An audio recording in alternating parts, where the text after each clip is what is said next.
Fidèle internaute, mbote na bino bisika nyonso bozampe bozali kolanda émission na bino Tokoloba. Lobi dimanche, quelques individus bamenasaki cardinal Fridolin Ambongo pe bamenasaki et ba église ebele ya catholique. Na yango lelo catholique Senko et tikalaki na kimiate et sali point de presse pour na ko kebisa ba individu o bazali ko menacer église catholique pe bazali ko sandini na makambo yango. Tolanda point de presse. Vous pouvez nous livrer les messages de la Senko sur la profanation des églises. Si j'ai mal parlé, fais-moi voir ce que j'ai dit de mal. Si j'ai bien parlé, pourquoi me frappes-tu? Jean 18, 23. Indignation de la Senko face aux attaques orchestrées contre l'Église catholique. Nous, cardinal, archevêques et évêques membres du comité permanent de la Senko, avons été peinés de lire la lettre de son Excellence Monseigneur Emmanuel Bernard Kassanda, évêque d'Mbujimai, datée le 26 juillet 2021, faisant état depuis le mois d'avril 2021 des actes abominables de profanation sur les lieux de culte, paroisses, grottes, mariales, hôtels, sanctuaires, etc. Actes allant jusqu'à sacraliser nos tabernacles où repose le très saint sacrement. Ce samedi 31 juillet 2021, nous avons été consternés de voir sur la toile une vidéo montrant le secrétaire général de l'UDPS, M. Augustin Kabouya, tenir des propos désobligeants à l'endroit de son éminence, le cardinal archevêque de Kinshasa, et de notre secrétaire général, les accusant entre autres de politiser l'Église. Juste le jour après, ce dimanche 1er août 2021, nous avons été une fois de plus troublés par les actes de vandalisme accompagnés des injures macabres posées à l'archevêché de Kinshasa et à la résidence de son éminence le cardinal par un groupe de jeunes non autrement identifiés qui, dans leur discours, ont repris certains propos du secrétaire général de l'UDPS. Fermement, ces actes de violence inadmissibles qui sont une grave atteinte à la liberté religieuse et d'expression, mais aussi une entorse à la démocratie. C'est un grand recul sur le chemin de l'état de droit auquel aspire le peuple congolais. Pourquoi s'en prendre à la Senko quand elle prêche la cohésion nationale? Pourquoi l'attaquer quand elle défend l'indépendance de la commission électorale indépendante, CENI? Elle ne fait qu'accomplir sa mission prophétique dans la recherche du bien-être du peuple congolais. Tout en condamnant ces actes ignobles, nous demandons à nos fidèles chrétiens et aux défenseurs de la démocratie de ne pas réagir violemment. La violence est l'arme de ceux qui manquent les arguments dans un débat démocratique et citoyen. Elle tue la démocratie qu'elle remplace par la dictature. La Senko demande aux commanditaires de ces actes d'arrêter et au gouvernement de la République de prendre cette situation en main en identifiant ces inciviques qui ont opéré à visage découvert afin qu'ils soient sévèrement sanctionnés et que plus jamais pareille attaque ne se répète. Enfin, conformément à la doctrine sociale de l'Église, la Senko réitère son engagement à poursuivre l'accompagnement du peuple congolais dans la consolidation de la démocratie et l'amélioration de ses conditions de vie. Pour l'amour des Congolais, la Senko ne se taira point. Isaïe 62.1, à la signature des évêques membres du comité permanent. Je vous remercie. Na mokuse batata épiscope oyo basanganaka na likita ya comité permanent bakomi mokanda moye mpo na kolakisa na mokili boni Église catholique eyinami na boko bandeko na makambo ezanga ntina. Titre ya mokanda na bango ezali boye: soki nalobi mabe bolakisa ngai epai nalobi mabe, soki nalobi malamu mpo na nini bokobeta ngai? Jean 18:23. Babandi na eno koloba boni bayokaki pasi awa batangaki mokanda ya episkopo ya Mbujimai ekoloba te kobanda sanza ya avril ya 2021 bandeko boko oyo bayebi pa bauti te bazali kosala makambo ezanga ntina kopanza baparoise, kobebisa bagrote, kokota ntina ndako nzambe, bakeiti kosambisa tabernacle esika nzoto ya Yesu evandaka. Mokolo ya poso eleki bayoki mpe pasi mingi awa bamonaki video moko oyo ezali kolakisa secrétaire général ya UDPS M. Martin plutôt Augustin Kaboun awa ezali koloba makambo ezali kozanga respect Kabuya Augustin Kabuya bolimbisa na ezangi respect na cardinal na biso azali koloba te ye na secrétaire na biso bazali kopolitize ecclesia. Kaka mokolo moko nsima video na to bamonaki samedi dimanche toye kolanda buzoba oyo esalamaki na boko groupe ba jeune bake na archevêché mpona kobeta mabanga baketi na résidence ya cardinal mpe na monoko na bango bazongeli mpe boko makambo oyo secrétaire général la UDPS alobaki, entre autres mon cardinal azali kopolitize kokotisa politique na église. Batata episkopo balobi boye esali biso pasi pamba te nyonso ezali kosalema wana ezali atake mpona moto moko te kasi ezali atake mpona eklezia katolike mobimba. Baepiskopo balobi boye bazali kolanda badéclaration ya cardinal me bamoni ata epai moko te oyo cardinal alobi likambo oyo ezali position ya Senko te. Donc oyo baposition cardinal azali kozwa Senko azali kosoutenir yango. Soki bolandi botangi message ya suka ya baévêque bokomona na kati appel à la cohésion bokomona polele te bazali pour projet ya loi oyo ya Noël Janite oyo basusu babengi congolité. Donc ezali position cardinal te ezali position ya Senko. Yango wana batata episkopo bazali kokondane makambo ya mobe ya motindo wana oyo ezali na lopoto koporte atteinte donc oyo ezali vraiment kosala te liberté religieuse bonsomi na nzela ya boyambi ya biso ezala lisusu te, liberté d'expression ezala lisusu te, mpe ezali koboma bongo démocratie ezali lisusu état de droit te. Bazali komituna mpona nini bazali bato wana bazali kosepela na Senko te. Awa Senko ezali koluka kaka bomoko ya ekolo. Awa Senko ezali kobunda mpona indépendance ya commission électorale nationale indépendante bonsomi. Senko azali kokoba bele mosala na yango na mission prophétique ezali politique te ezali mission prophétique. Yango wana awa bazali kokondane makambo wana bazali kosenga na ndeko bakristo mpe na baye bazali kolanda nzela état de droit bali bazongisa mpe na violence te. Violence etongaka mboka te. Violence ezali mondoki ya baye bazangi baargument baye bakoki lisusu korefléchir te. Violence ebomaka démocratie. Mboka na biso ezali république démocratique démocratie. Violence ezali ekomisaka dictature na kati ya mboka. Yango yana mpe baepiskopo basengi na bacombaditaire baye bazali kotinda bana wana basukisa mpe basengi na bakonzi ya mboka batala likambo yango na sérieux pamba te baye basalaki yango bilonge na bango ezali komonana. Bazali bato basengeli koidentifie mpona kosanctionne bango mpe makambo ndenge wana ezonga lisusu te. Mpona bosukisi batata episkopo balobi boye oyo basalaka ezali na nzela ya doctrine sociale ya église ezali likambo ya politique te.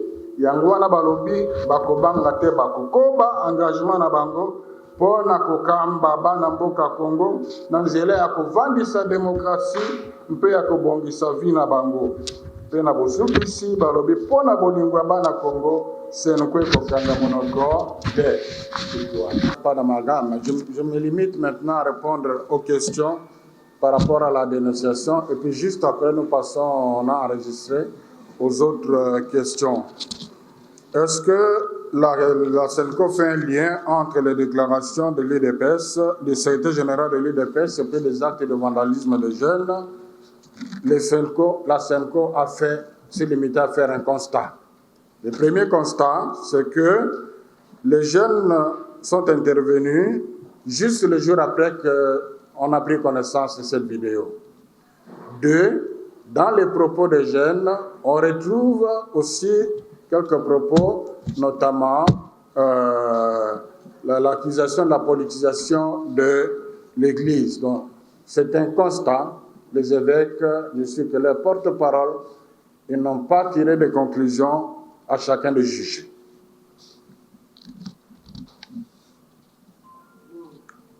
Alors, par rapport au candidat président de la CENI, s'il ne passait pas, on reviendra après.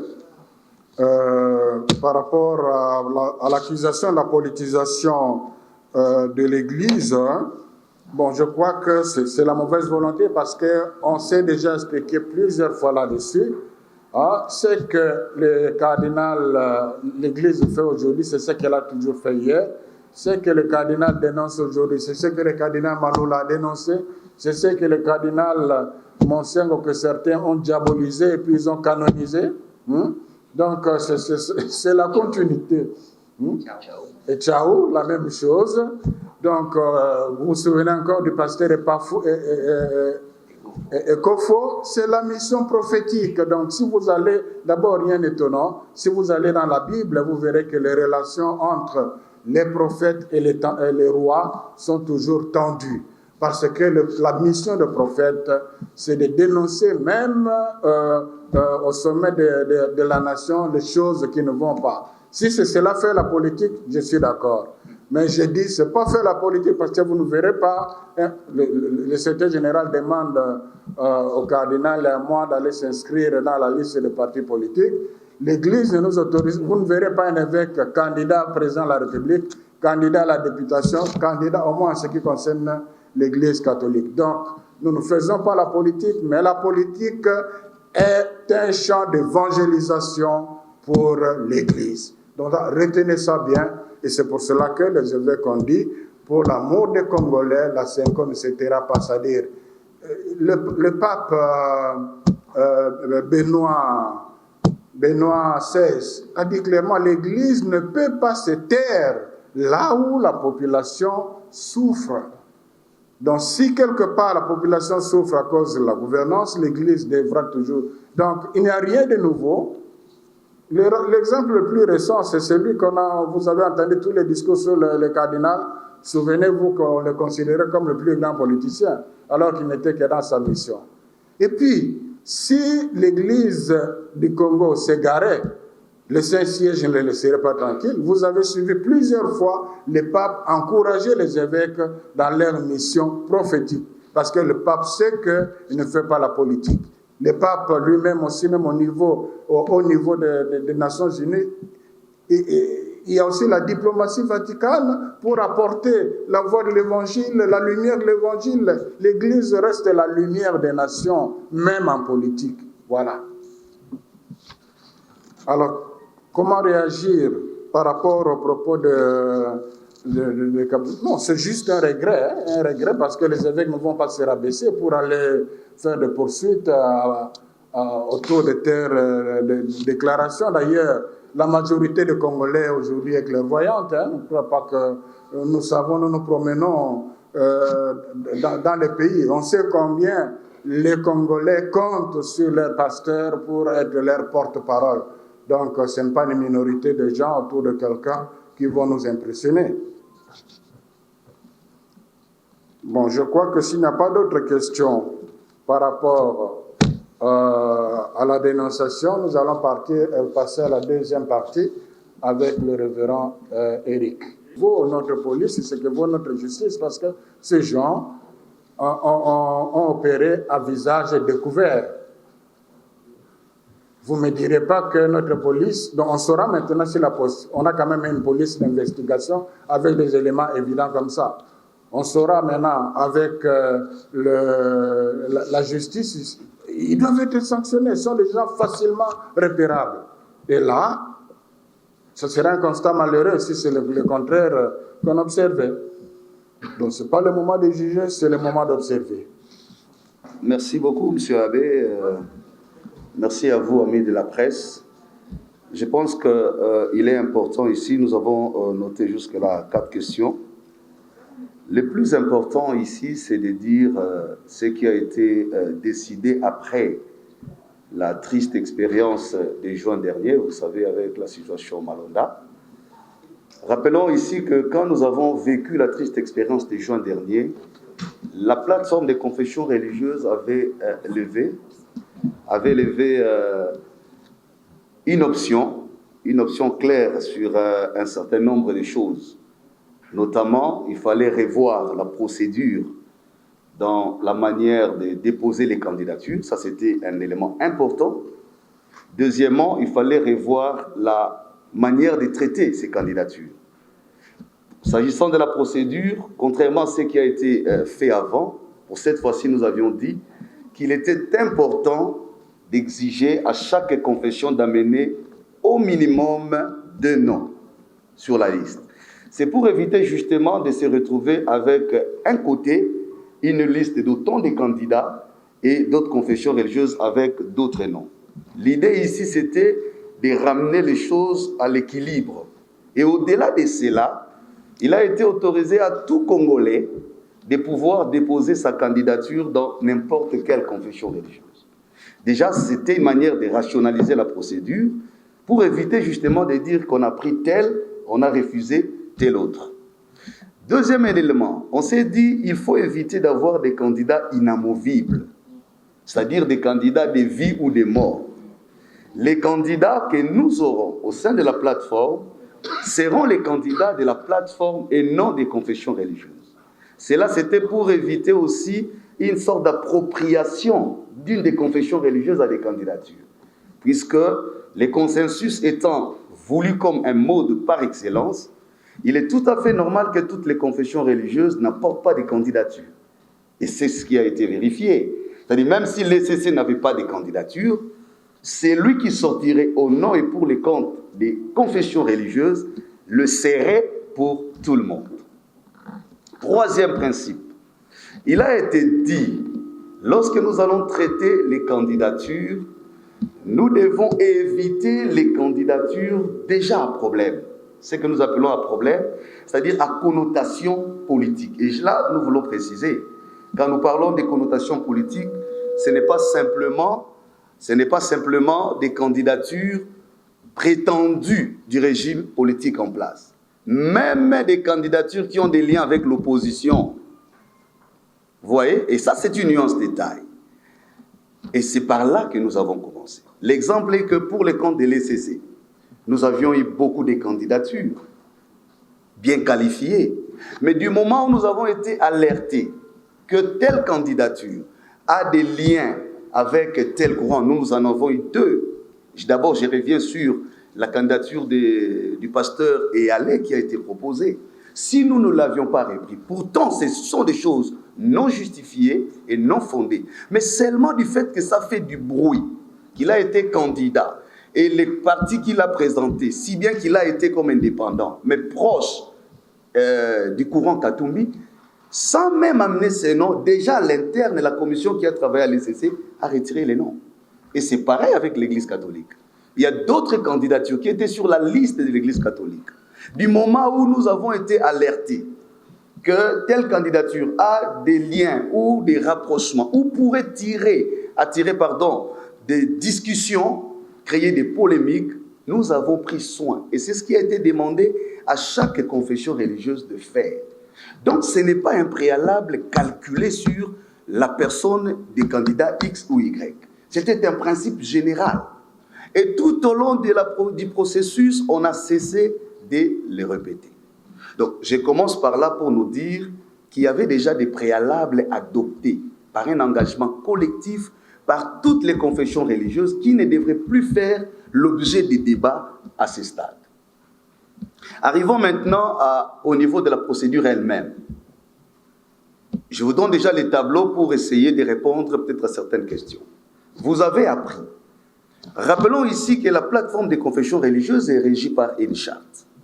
Et l'article 18 de la charte dispose que c'est le président qui a compétence. Et ça, c'est le principe élémentaire de toute organisation, de toute administration, de convoquer la réunion. Nous sommes ici en une réunion ordinaire convoquée sur base d'un objet clair, la désignation de nos candidats à la CENI. Je vous épargne des détails des délibérations, mais la particularité ici, c'est que tous ceux qui ont été retenus sur la dernière liste sont passés par des interviews. Et ça n'a pas été fait auparavant. Donc, tous les candidats au même niveau ont eu le même bénéfice et ont été écoutés de la même manière. Mais quand on arrive maintenant à l'examen des candidatures, il ne faut pas confondre l'audition des candidats par la plateforme et l'examen des candidatures par la plateforme. L'audition est ouverte aux candidats, aux récipiendaires, tandis que l'examen revient à la compétence de la plateforme. Au niveau de l'examen, il y a deux aspects majeurs. Il y a les aspects liés à la technicité des candidats et il y a les aspects liés à la personnalité des candidats. Au niveau de la technicité, nous évaluons tout ce qui rentre dans la matière des gouvernances, de la mécanique électorale, les connaissances sur les fonctionnalités, l'expertise, les connaissances autour de la gouvernance électorale, du leadership électoral. Mais sur la personnalité du candidat, qui est pour nous l'élément crucial, nous évaluons l'indépendance du candidat vis-à-vis des politiciens. Nous insistons, on ne dit pas vis-à-vis du pouvoir, mais vis-à-vis des politiciens, opposants comme ceux qui sont au pouvoir. Nous évaluons l'éthique du candidat, sa réputation, ainsi que tout ce qui rentre dans le leadership et management électoral. Ce sont là les deux éléments sur lesquels on évalue. Et tous les candidats, les 4 sur la liste, sont passés au premier examen, c'est-à-dire sur les éléments techniques. En tout cas, il y a eu consensus sur ce point de vue. Quand nous disons consensus, c'est-à-dire il y a une grille d'appréciation qui a présenté les tableaux de chaque candidat. Et nous les avons alignés de manière consensuelle, il n'y a posé aucun problème. Mais c'est quand on arrive à l'évaluation des aspects de personnalité. Vous savez, quand les législateurs confient aux confessions religieuses la responsabilité de désigner le président de la CENI, il faut relier la pensée du législateur à la disposition constitutionnelle, au consensus dégagé à Sun City et aux réalités expérimentales du processus électoral. C'est là qu'on peut comprendre que veut dire le législateur. En substance, les législateurs considèrent que les confessions religieuses ont une caution morale, sont défenseurs de la moralité publique et incarnent l'indépendance de l'institution. La CENI n'est pas une commission parlementaire. La CENI n'est pas une institution politique. Elle est une institution citoyenne et partant indépendante. Donc la garantie suprême de la CENI, en tant que telle sur la base de notre constitution, c'est son caractère indépendant. Et vous savez comme nous, tout ce que nous avons connu dans les différents processus électoraux, ce n'est pas forcément lié à la technicité, à la mécanique électorale, c'est toujours le problème de leadership, management, courage exceptionnel.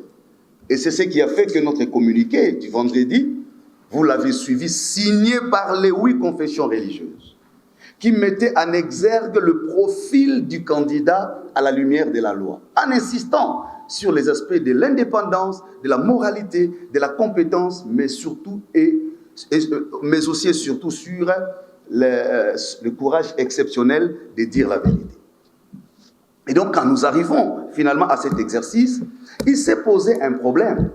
Le problème, c'est des griefs qui sont soulevés, entre autres, sur un des candidats. On dit par exemple, il y a tel aspect des choses.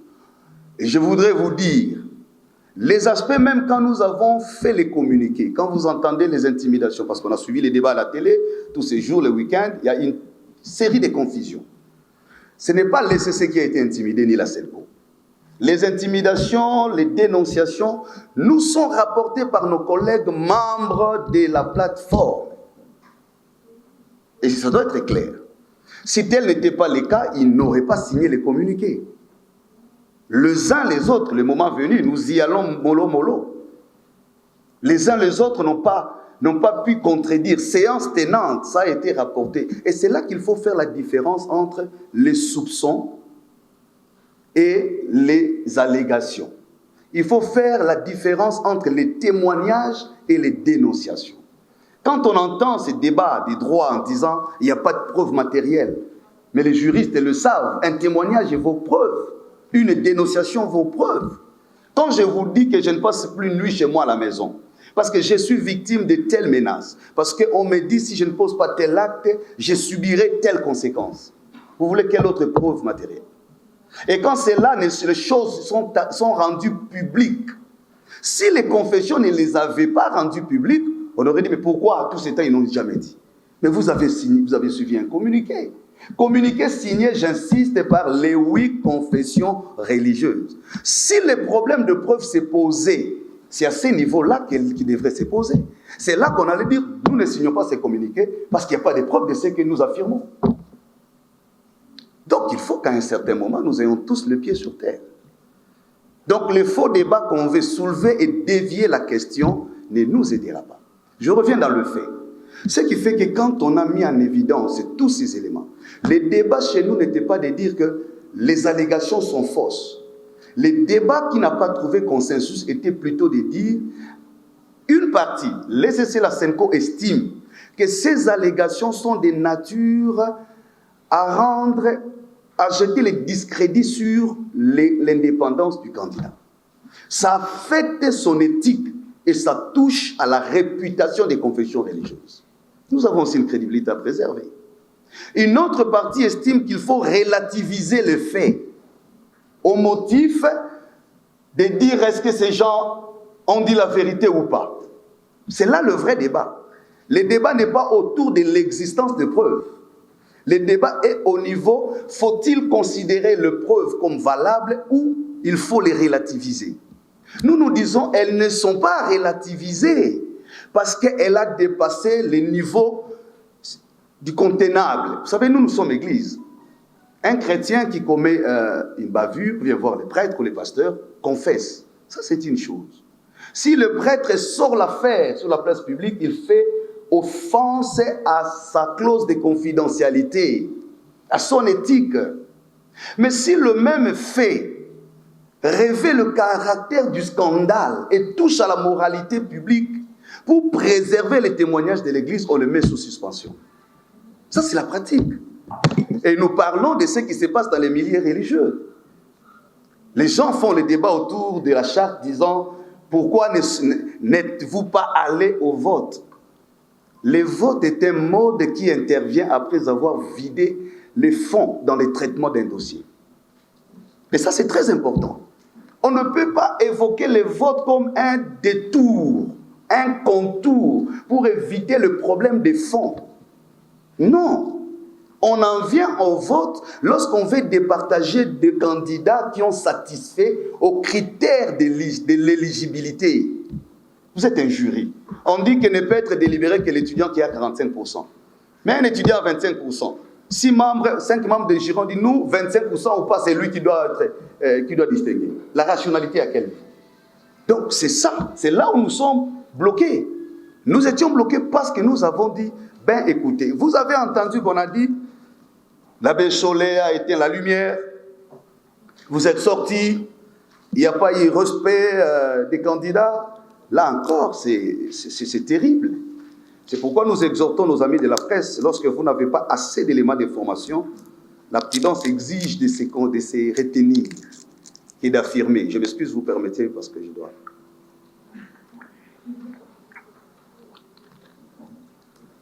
Merci. On a suivi ces débats. Qu'est-ce qui s'est passé?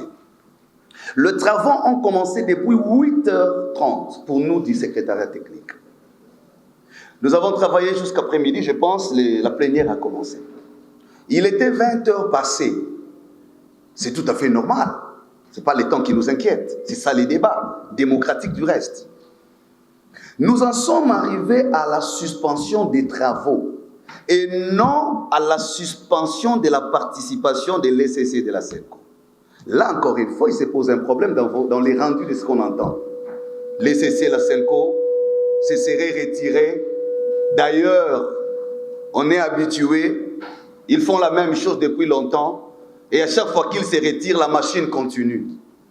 L'ECC, la SENCO assure la présidence. C'est pourquoi nous sommes là, au nom du présidium de la plateforme des confessions religieuses.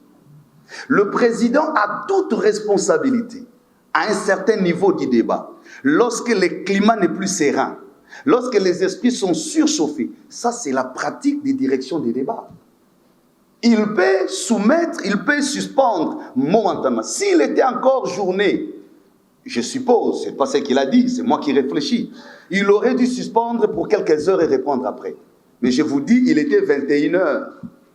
Voilà les garanties données par le président avant de faire passer sa décision. 1. Il dit ceci.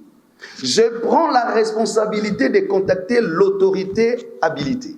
Donc, le président du Parlement. Parce que nous courons à un délai. Pour solliciter un délai de prolongation.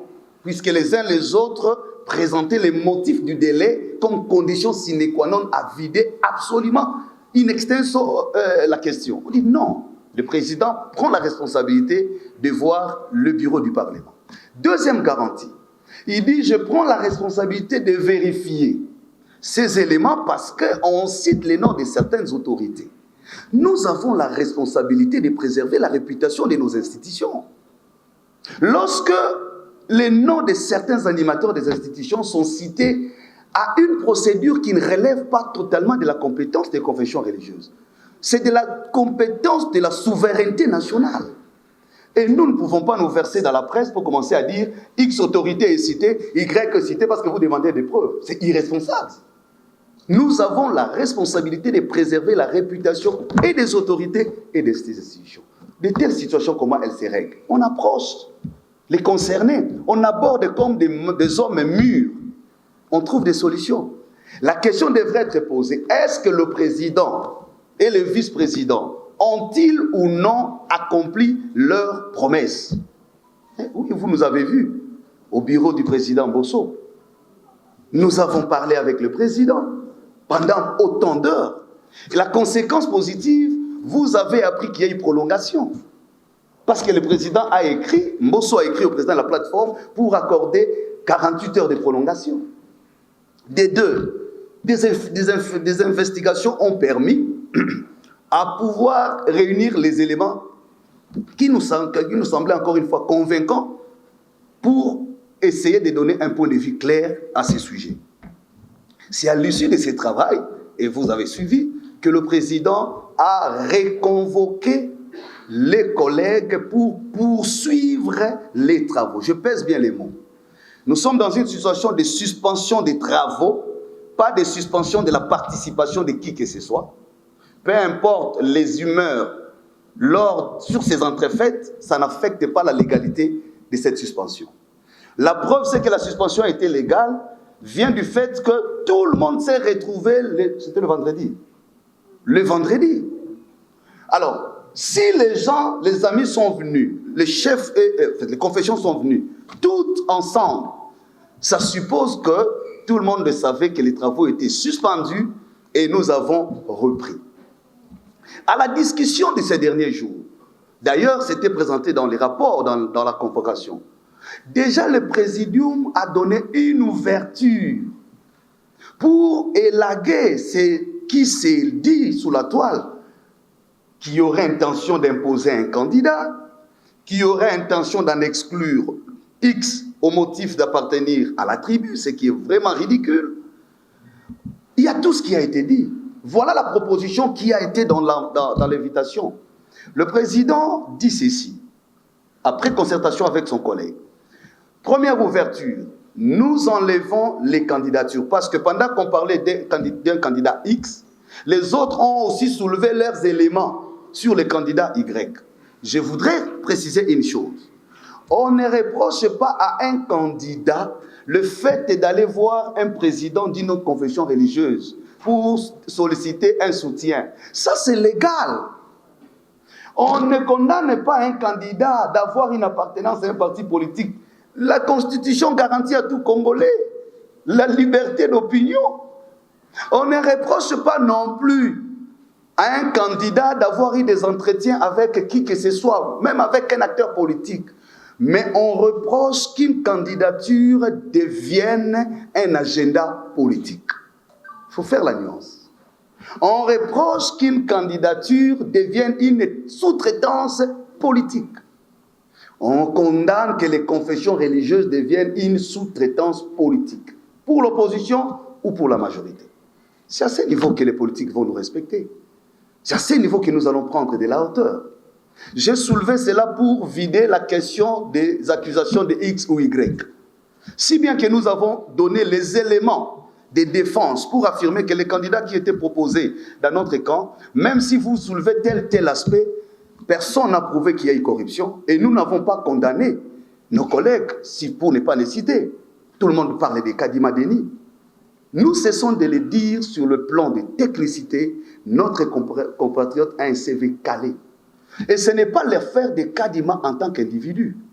Nous disons ici, le problème, ce sont les agendas. Je ne voudrais pas vous rappeler comment la procédure législative sur la loi portant organisation de la CENI s'est passée. Ça, on laisse derrière. Donc, c'est à ce niveau-là qu'on a fait la concession. Voilà la bonne foi de notre côté. Si on avait dit nos candidats ou rien, le Congo, le peuple aurait eu raison sur nous. Mais nous avons dit, nous sommes prêts de retirer nos candidats. Et nous vous laissons la possibilité d'en proposer pour vous que nous allions sur des bases sereines. Pourquoi? Ça revient à ce qu'on a dit au postulat. Il n'y a pas de candidature de vie ou de mort. Est-ce que si un candidat X n'est plus là, il n'y aura plus d'élection au Congo? On ne peut pas conditionner un candidat qui devient déterminant des élections. Non. On a dit pour notre bonne volonté, nous pouvons même retirer tous nos candidats. On a même fait des propositions. Même quand on était encore dans les processus, il y a des noms qu'on proposait. De certains collègues compétents qui étaient avec nous, mais qu'on a vu finalement retirés de la plateforme mystérieusement. Mais qui pouvaient jouer des rôles. Bref, c'est là qu'on s'était bloqué. Nous avons dit, voilà notre proposition. Si vous êtes d'accord, proposez un autre nom. On n'a rien à faire avec, aucun problème avec nos frères. D'ailleurs, l'autre qui devrait être sacrifié pour rien, seulement pour montrer la bonne volonté que nous ne faisons pas de fixation sur des candidats. Qu'est-ce qui a été notre grande surprise? J'ai fini par là. C'est parce qu'on n'a pas accédé à cela. Je m'excuse. Nous étions dans la situation où les uns disent ça ou rien. Ça ou rien. Les autres ont dit, on ne peut pas aller dans ce sens parce qu'il y a déjà tache d'huile et ça ne peut pas nous faire avancer. Conclusion. La conclusion, et ça doit être clair. La conclusion de ce qu'on a, d'abord, on n'a pas élaboré un PV. La plateforme a fait un rapport de constat. Ce n'est pas un PV comme on entend. Les PV, les rapports se concluent sur une note. L'article 17 n'a pas été activé. On n'a pas été en mesure de trouver un consensus. On n'a pas non plus la possibilité d'aller au vote. Ça suppose, le mode de désignation coulé en l'article 17 n'a pas été actionné. Nous avons remis à l'institution qui a reçu le mandat de la Constitution d'arbitrer cette étape des choses, notre rapport. Qu'il existe un autre document que les uns les autres appelleraient PV, je voudrais juste vous rappeler, aucune majorité ne peut se construire dans l'illégalité. Si les députés de, comment on appelle, Union Sacrée, se retrouvaient à l'hôtel du fleuve Congo pour une réunion, et qu'ils prennent toutes les options qu'ils veulent, c'est de leur droit. Mais prendre les options prises à l'hôtel du fleuve Congo, les ramener à l'hémicycle comme des décisions à caractère juridique, c'est que nous sommes en train d'humilier nos institutions. Parce qu'on ne peut pas avoir deux documents dans une même organisation qui a statué sur le même objet et qui est arrivé à la même conclusion, dont document officiel signé par tous, déposé à la même institution. En réalité, le Parlement ne pouvait même pas recevoir des documents. En réalité. Parce qu'on ne peut pas à la fois recevoir les documents qui émanent d'une composante. Quand le président du Parlement communiquait avec la plateforme, il s'adressait à qui? C'est au président de la plateforme. Toutes les communications se passent entre le président du Parlement, de l'Assemblée nationale et le président de la plateforme. Alors, qui est 6, 8 ou ce que vous voulez, qu'ils disent, ça peut avoir tout ce que vous voulez. On peut appeler ça mémo, on peut appeler ça lettre d'amour et de loyauté. On peut appeler tout sauf PV. Parce qu'un PV requiert une procédure juridique. Il faut qu'il y ait qualité de celui qui l'établit. Il faut qu'il y ait qualité de celui qui le signe. Il faut qu'il soit discuté, adopté. Et c'est là qu'il peut revêtir un caractère juridique et opposable à tous. Je vous remercie.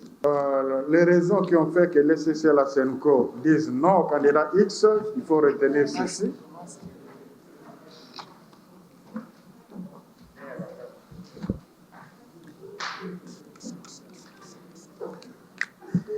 Les raisons qui ont fait que l'ECC et la SENCO disent non au candidat X, il y a le fait, les témoignages, on ne dit pas des allégations, des témoignages, pas de personnes qui ont entendu quelqu'un dire, mais des personnes concernées elles-mêmes qui ont dit qu'ils subissaient des pressions de certaines autorités, de certaines personnalités, les enjoignant de voter pour les candidats grecs. Il y en a qui n'habitaient plus dans leur maison.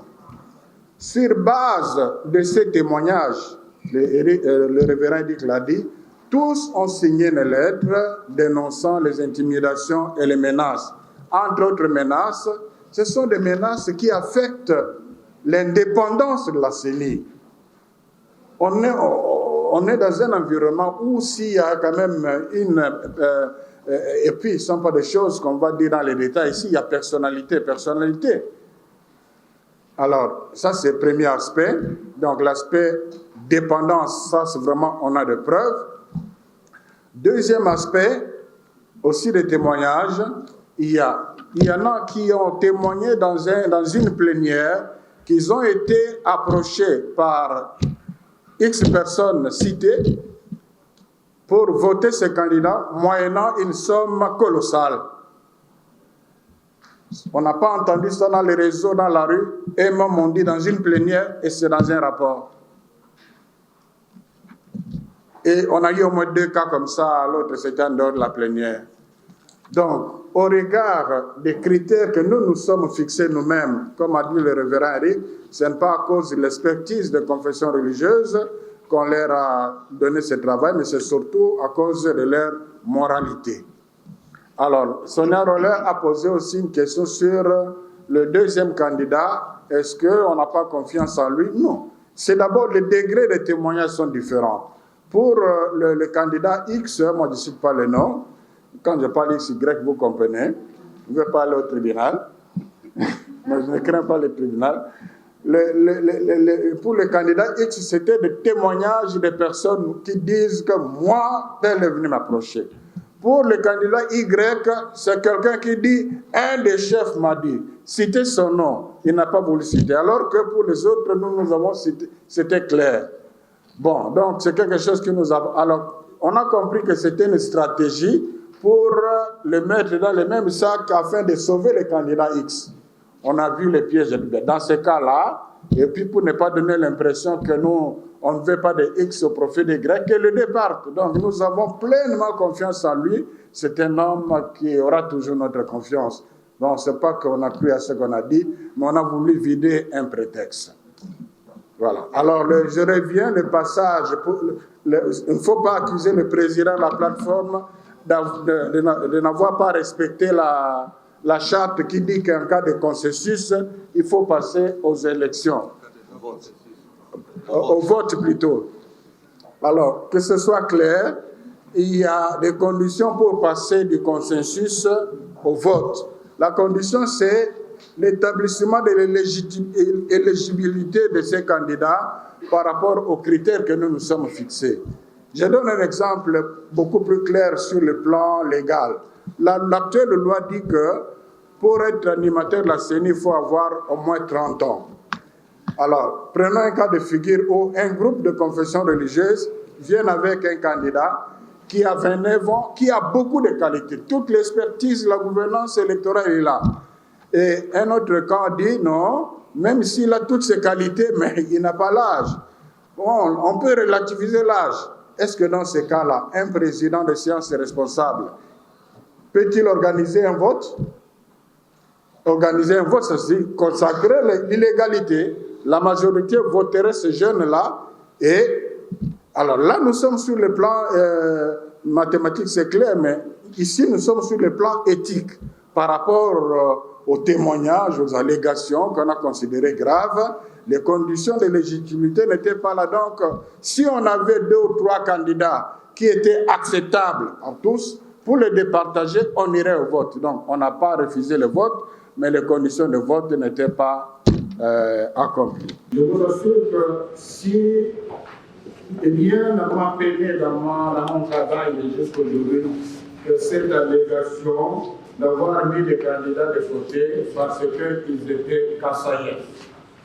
J'ai suivi, les gens l'ont dit, mais malheureusement, on n'avait pas de preuves matérielles pour prouver le contraire. La vérité, nous l'avons dit, c'est que les 3 candidats qui étaient mis de côté, Denis Kadima, Sylvain Lumbo, Jérôme Ngosso, par président sans kassaïen, personne dans la plateforme ne voulait les assumer. Comme a dit le révérend Eric, on traite l'aspect technique, c'était traité au niveau secrétariat.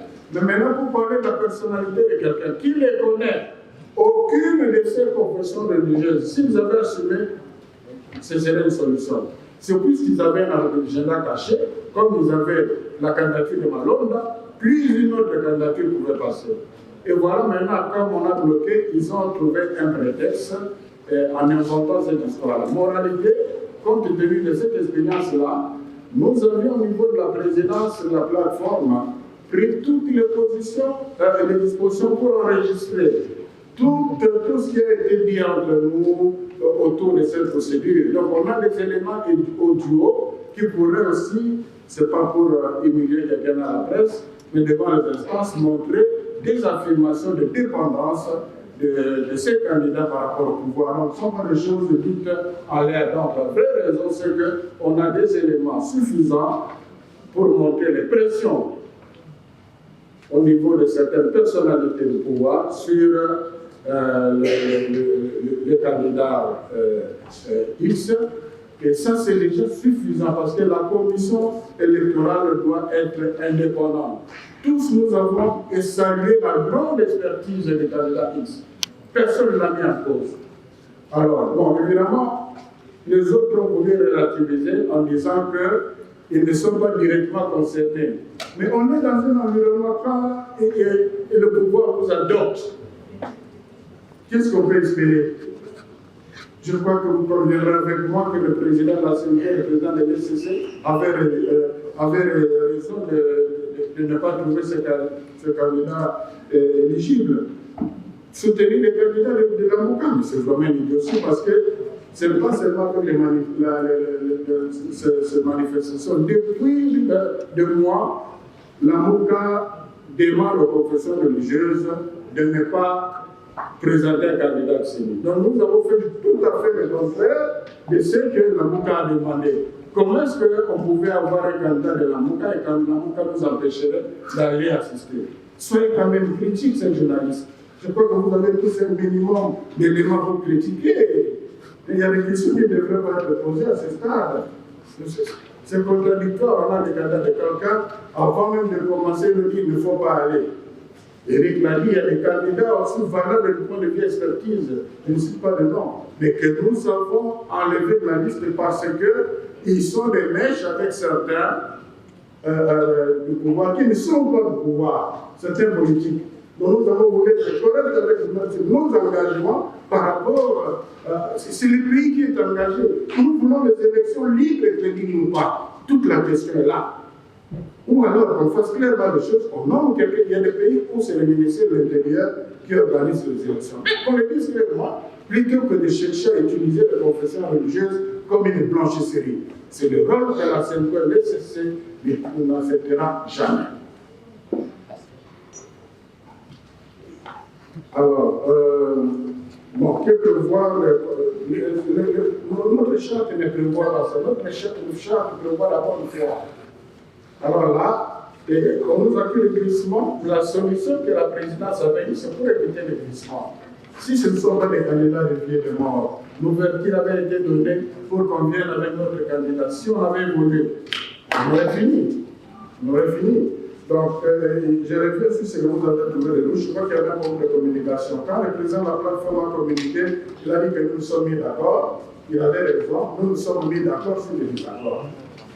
Donc, on s'est mis d'accord sur les désaccords. Donc, ça signifie que tout le monde était d'accord que par rapport à la mission qui nous a été confiée, on n'a pas trouvé de solution. Alors, s'il y a autre chose qui s'est boutiquée à l'hôtel de club, alors qu'ils disent que les élections 6 sur 6, non 6 sur 8. Voilà, c'est ça. Nous avons souvent l'impression qu'au niveau de l'opinion, il n'y a pas une bonne perception de ce qu'on appelle l'Église. On vous suit parfois dans les débats, dans les commentaires. Je vais combiner ces deux questions. Est-ce que l'Église peut-elle ou non faire la politique et quel type de politique? Et cette affaire de tribalisme. L'avantage peut-être que nous avons, la CNCO comme l'ECC, c'est d'être des institutions ecclésiastiques et sociales. C'est-à-dire, en tant que telle, la direction d'une grande église, quand vous parlez de l'ECC, ce que vous représentez, comment elle fonctionne? C'est l'ensemble des communautés protestantes. Une seule communauté de l'ECC a une représentation nationale. C'est là où la condition. Nous avons ce que nous appelons aujourd'hui confession religieuse, l'armée du salut. Elle fut une autre communauté. Peut-être que vous ne le savez pas. C'est-à-dire en termes d'ancrage sociologique, en termes de représentativité nationale et internationale, l'Église catholique et protestante remplissent ces conditions. Donc ce n'est pas un président de l'ECC qui se réveille et commence à donner des décisions comme il veut. Ça se passe pas comme ça chez nous. Il y a des organes. Les décisions sont organiques. Et pareil, vous avez suivi les mots de la CNCO. Ça commence par cardinal, archevêque, ça, ce n'est pas l'affaire du porte-parole. Ce n'est même pas le président de la CNCO qui prend en lui seul ou de l'ECC en lui seul les décisions. Ça, c'est important de le savoir. Ce qui fait que nous sommes mieux implantés dans tout le pays. Nous sommes mieux pour parler de l'unité nationale. Beaucoup de partis politiques n'ont pas de représentation nationale. Vous entendez, on parle des églises dans le Kassai. C'est que nous sommes dans le Kassai, certains politiques n'y sont pas. Il y a des points où l'État n'est pas suffisamment représenté, mais nous sommes là comme église. Vous devez le savoir. Et c'est ça même notre immunité en tant qu'église. Parce que même quand on engage les débats sur les votes, s'il n'y a pas majorité, c'est dans ce même pays que les gens ont qualifié d'une majorité mécanique quelque part. Je ne sais pas si c'est obligé d'entendre ça. Est-ce que si vraiment on peut parler en termes d'ancrage sociologique, soit différent entre nous, peut-on vraiment mettre sur balance les institutions ecclésiastiques qui n'ont pas que le mandat de désigner le président de la CENI? Je veux vous rafraîchir l'esprit. Savez-vous qu'à ce jour où nous parlons, l'ECC et la CNCO ont déjà produit, ensemble avec, d'abord, d'une part, ensemble avec les autres organisations, ce qu'on appelle les référentiels. Nous sommes le seul confession religieuse ayant travaillé en matière de réflexion sur les réformes électorales. Des deux, au moment où nous vous parlons, nous avons déjà fini l'élaboration de notre projet conjoint sur l'éducation civique, sur la sensibilisation, sur le plaidoyer et sur l'observation. Donc si nous devons être rigoureux sur pied de l'article 10 de la même loi sur laquelle les gens sont en train de s'appuyer, la loi dit ceci, on peut vous la lire. Il y a 3 conditions de fond pour qu'une organisation présente la candidature. L'article 10 et 12 de la loi font encercle les conditions. L'article 10 encercle les conditions de l'organisation. L'article 12 encercle les conditions du candidat. En ce qui concerne l'organisation, voilà ce qui revient. Je ne sais pas si c'est ici. Voilà. Les confessions, c'est l'article 10, c'est le point 3. Les confessions religieuses et les organisations de la société civile concernées, non, je commence par le point 3. 5 par société civile, dont 2 par les confessions religieuses, 2 par les organisations spécialisées en matière électorale et 1 par les organisations féminines des droits de la femme. Écoutez maintenant la ligne qui suit. Les confessions religieuses et les organisations de la société civile concernées sont celles ayant la personnalité juridique, première condition, une existence effective sur le terrain, deuxième condition, et une expertise et une expérience avérée en matière électorale. Ça devait clore le débat. Si l'article 12 conditionne le profil du candidat, l'article 10 conditionne le profil de l'organisation. La loi ne parle même pas de la plateforme. C'est par modestie qu'on amène la question à la plateforme. On l'aurait traité directement comme confession religieuse. Laissez la CELCO parce qu'ils sont avancés. Ils disent, bon, pour un candidat, on propose. Et le Parlement ne peut pas refuser. Personne dans ces débats peut nous prouver le contraire. La loi ne parle pas de la plateforme. Pourquoi? Parce qu'il y a beaucoup de confessions religieuses. Autant qu'il y a beaucoup d'organisations de la société civile. Est-ce qu'on demande à toute la société civile de donner des candidats? On parle de la société civile spécialisée en matière électorale. La question de toutes les 8 confessions religieuses, combien sont engagés sur la question des réformes? Vous nous avez vu en ligne d'attaque quand nous parlons des réformes sur la loi. Et ce n'est pas fini, nous attendons. Au moment où nous parlons, nos équipes sont en train de suivre les formations, les ateliers. On a déjà fini. Pour nous choisir, désigner les candidats n'est pas une opportunité. Ça rentre dans une logique systémique d'accompagner la crédibilité du processus. Donc il ne faut pas qu'on en fasse. La plateforme n'est pas un lieu où les gens viennent chercher le travail. Nous ne sommes pas une sous-traitance pour recruter les meilleurs. Non. Nous sommes en train de remplir un devoir citoyen et qui est constitutionnel. Et à ce titre, il faut que nous restions légalistes. Donc c'est pour vous dire qu'on a fait beaucoup de concessions. On a été beaucoup là. Mon frère, on ne peut pas rester dans ces débats-là de tribalisme, je vous dis. Parce que nous avons même proposé des noms. Eux le savent. Je ne vais pas citer les noms ici. Mais ils le savent. Pourquoi ils ont refusé? Est-ce que les loups n'ont qu'un seul candidat? S'il faut parler de tribalisme. Je comprends. Qualifié. Nous avions dit en son temps, pourquoi vous ne proposez pas telle personne? Mais après, on a vu disparaître de la plateforme. Allez-y vous-même comprendre. Donc, il ne faut pas qu'on déplace le débat. Une église qui a des évêques, des messeigneurs, louba, quelle est la confession religieuse mieux implantée dans les Kassai comme les CCLAC? C'est pas ici, c'est pas nous qu'on peut mener ce débat. L'histoire là, de l'Europe, parce que je vais chuter par là. Monsieur l'abbé l'a dit. Allez poser la question à nos amis musulmans. Qu'est-ce qui s'est passé au premier tour quand on a cité les noms de nos compatriotes? On n'a jamais refusé. Ils se sont contredits entre eux-mêmes. Donc, je crois que nous avons la bonne volonté. Et jusque-là, je crois que le Présidium l'a dit. On n'a pas bloqué la machine pour chercher un quelconque glissement. On a fait ce qu'on a pu faire pour essayer de faire avancer. Donc, la plateforme, la présidence reste ouverte à toutes les discussions. Parce que ce n'est pas à nous de décider la fin ou la prolongation des discussions. Il reviendra. C'est une question de souveraineté. Je pense qu'il est temps. Révérend, est-ce que vous sentez-vous pas être rattrapé par la politique? Oh, le modérateur, c'est lui à pouvoir. Je ne sais pas parler ici. Il ne faut pas faire de la question électorale une affaire de confession religieuse. C'est une question qui relève de la souveraineté nationale. Je pense qu'à ce niveau, nous nous sommes déjà prononcés pour dire nous voulons toutes les élections en 2023. 2, nous ne sommes pas prêts pour le glissement et nous ne l'encourageons pas non plus. C'est pourquoi nous restons ouverts aux discussions. Nous sommes en train de dire de tout le point de vue, pas pour faire polémique, mais vous nous avez reproché d'avoir moins communiqué et révélé à notre responsabilité de communiquer. Ça fait la Merci. Je voudrais que ça leur parvienne. Ils ne se laissent pas manipuler par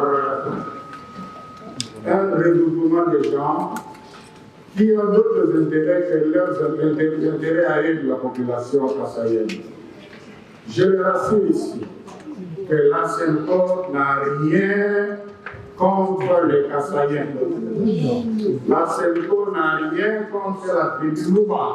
La SENCO dénonce, là c'est de façon générale, dans le message de la République, il parle de pluralisme de façon générale, mais la SENCO n'a jamais été contre une tribu.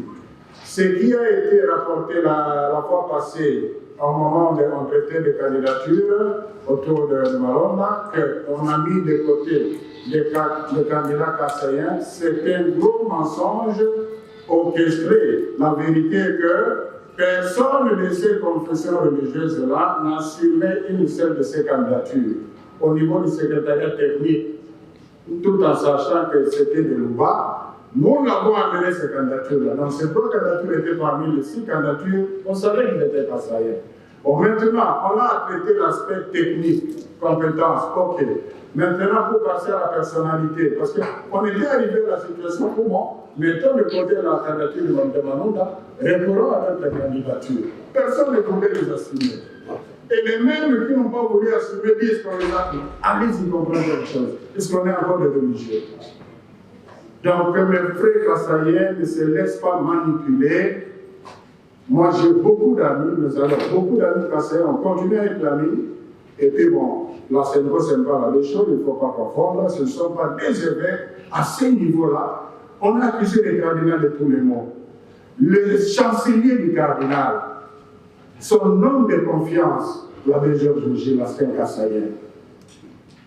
C'est lui qui est, je peux considérer comme son ministre de justice, des affaires juridiques, l'abbé Louan Laskin kassaïen. C'est que vous avez vu dans les réseaux que son cabinet est rempli de... Je ne connais pas un locateur dans son cabinet. Donc il ne faut pas vous laisser maintenant. Il y a une intoxication, une machine d'intoxication dans les réseaux sociaux qu'il ne faut pas suivre, s'il vous plaît.